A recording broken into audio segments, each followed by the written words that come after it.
Good morning, শুভ সকাল বন্ধুরা। সবাই কেমন আছেন? আশা করছি অনেক ভালো আছেন। আর আমিও ভালো আছি, কিন্তু আমার ঠান্ডা লেগেছে, আমার গলায় ব্যথা, মাথার যন্ত্রণা, মাথায় ব্যথা। আমি পরশুদিন থেকেই এরকম হচ্ছে, কিন্তু আমি ওষুধ খেয়ে নিয়েছি।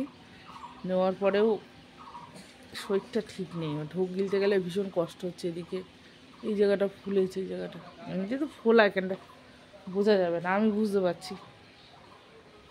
তো এখনও 9টা বাজিনি, দেখো 9টা বাজিনি। উঠে একটু ফেসবুকে কাজ করলাম, করে তারপর সব বাসি কাজগুলো সারলাম, সেরে ঘর ঠর মুছে। ওপরে ফ্যান তো চালানো যাবে না, নিচে টেবিল ফ্যানটা চালিয়ে দিয়েছি, দিয়ে বললাম ঘরটা শুকাক। আর আমি বসে পড়েছিলাম, আমি আর পাচ্ছি না। ঠান্ডা জল, সকালবেলা কুয়াশায় কি কুয়াশা ভর্তি ছিল। তো যাই হোক, সমস্ত কাজকর্ম করলাম, করে চেঞ্জ ফেঞ্জ করে ধুয়ে ঠুয়ে দিয়ে আমি বসেছি। চা করে দেবে, তারপরে আমি খাবো। ইচ্ছা করছে না উঠতে, কী করে চলবে সারাদিন জানি না। কথা বলতে বলতেই চলে এলো মাছওয়ালা দাদা। খয়রাগুলো ভালো, গোটা নিলে 190 টাকা, 10 টাকা লাভ করছি। মাছ আছে, তাহলে ছোটটা দিদি না, ছোট মাছ ভালো না, তাহলে ওইটা দেবো। বড় মাছের থেকে একটুখানি কেটে খাবে তো ওটাও ভালো। আর বাসিটা আমাদের বাড়িতে চলে না, কিন্তু বাসি বলে কি কোনো জিনিস আছে? হ্যাঁ, সব আমাদের বাসি খেতে চায় না, সত্যি কথা। জিজ্ঞেস করে ফ্রিজটা কিনেছি কিসের জন্য? ফ্রিজটা এখন নেই তো, ফ্রিজটা দোকানে দিয়ে দিয়েছি, ফ্রিজ রাখার জায়গা নেই। আর ফ্রিজটা খারাপ হয়ে গেছে, ফ্রিজে খাবার আমরা খাইও না খুব একটা। সবজি সবজি টবজি রাখলেও না সেরকম টেস্ট লাগে না, তাই না বলো? বন্ধুরা, চা চলে এসেছে, আর আমার না ঘুম পাচ্ছে, ভালো লাগছে না। কেন লাগছে বলো তোমার? আমার না ঘুম পাচ্ছে, ভালো লাগছে না। লাইক কমেন্ট করছি, ভালো লাগে না। কি করে কাটবে আজকে সারাটা দিন আমার? তো বন্ধুরা দেখো, আকাশের অবস্থা দেখো, পুরো মনে হচ্ছে যেন বর্ষাকাল। দেখেছো? একদম মনে হচ্ছে যেন বর্ষাকাল। আর এদিকে আমি তো এখানে বাসন মেজে সকালবেলা উবুর করে রেখেছিলাম, তুলে নিলাম, জলটা মুছে দিই। আর সকালে চা খেয়েছিলাম, ভাতটা বসিয়ে আসলাম ওগুলো ধুতে। না হলে পরে কর্তামশাই বাজারে গেছে, এসেই বলবে চা করো, আমি আর চা দিতে অসুবিধা হবে। খুব একটা কাপ টাপ আমি কিছু বের করি না, আমার মেয়ে সব ভেঙে ফেলে সব। আমাদের কারেন্ট নেই, অন্ধকারে রান্নাবান্না হচ্ছে। এখন যাব কুচি বাটা মাছ ধুতে। কি অন্ধকার! ওকে নিয়ে গেলে পরে তো লোকে নিয়ে এমন চটকায় দেরি হয়ে যায় বাড়ি আসতে। ওই জন্য আমি বলি না তো যে নিয়ে যাও কোথাও। দুষ্টুমি করে তো, ঘুরঘুর করে খালি। বাবা বলছে কী করবে বলো, ঘরের মধ্যে থাকে, আটকা থাকে, কোথাও যেতে পারে না, যাওয়ার জায়গা নেই। হ্যাঁ, ওই বা কী করবে?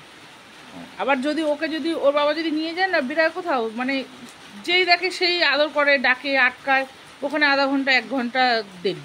এবার ঘড়ি ধরে দৌড়াতে হয়, রান্না করতে হয়, কাজকর্ম করতে হয়।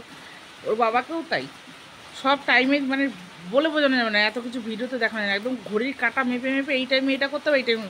ফালতু টাইম 10 মিনিটও নেই কারোর সাথে কথা বলা। কেউ যদি কাজের মধ্যে এসে যায় না বাড়িতে, হঠাৎ করে যদি আধা ঘন্টা চলে যায়, আমার মনে হয় কতটা ক্ষতি হয়ে গেল, লস হয়ে গেল। সময় একদম অপচয় করি না আমি। বৃষ্টির মধ্যে আসলাম মাছ ধুতে, কচি কচি মাছ নিয়ে এসছে। মাছ কাটতে দিয়ে গেছে মুরগির দোকানে, মাংস নেবে করে।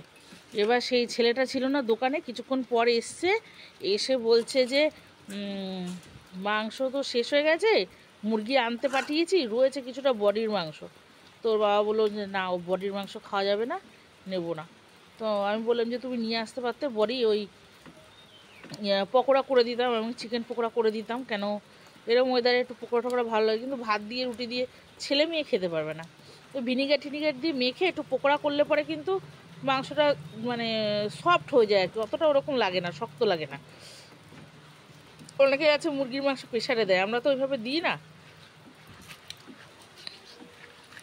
যাই হোক, কাজ করি তাড়াতাড়ি। ঝোল বসিয়ে এসছি আমি, ব্রোকলি রান্না বসিয়ে এসছি।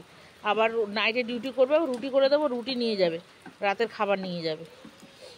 তো বন্ধুরা দেখো, আমার রান্না হয়ে গেছে। এটা হচ্ছে বাটা মাছের ঝাল করলাম, সর্ষে দিয়ে, টমেটো দিয়ে, আর পেঁয়াজ, কালো জিরে, কাঁচা লঙ্কা, একটু সামান্য লঙ্কার গুঁড়ো দিয়েছি। আর এটা হচ্ছে একটুখানি ভেজে রাখলাম। মাছটা খুবই ছোট, এটা ভাজা খাওয়ারই উপযুক্ত। তাও আমি একটু ঝাল করলাম, যেহেতু কিছু নিয়ে আসি না। দুদিন ধরে ডিম খাচ্ছে, ডিম ভালো লাগছে না। এই যে এটা হচ্ছে ব্রোকলি রান্না করেছি। তো এখন চলে যাব রুটি করতে। আবার মেয়ের জন্য আমাকে ডিম করতেই হবে, ছেলে যদি বলে আবার ডিম ভেজে দিতে হবে। বন্ধুরা দেখো আমার কতটা কাজ বাড়লো, দেখেছো? এখন এই বাসন মাজবো আর গরম জল বসিয়ে এসেছি গ্যাসে। আমি স্নান করব, সকালে করিনি। এই দেখো এই গাঁদা ফুল গাছের উপরে নারকেলের ডাল পড়েছে, ওর বাবা নারকেলের ডালটা সরিয়ে রাখলো। এই পাতা মাথা এখন আমার সব ঝাড় দিতে হবে, তারপরে আমি স্নান করব। টেবিল টেবিল সব একাকার হয়ে আছে, কি জানি আরও সারাদিন হবে কিনা জানি না, হলে তো আবারও এরকম নোংরা হবে। আপাতত স্নান করবো তো, একটু পোশাক করে তোর বাবা বেরিয়ে গেছে ডিউটিতে। নে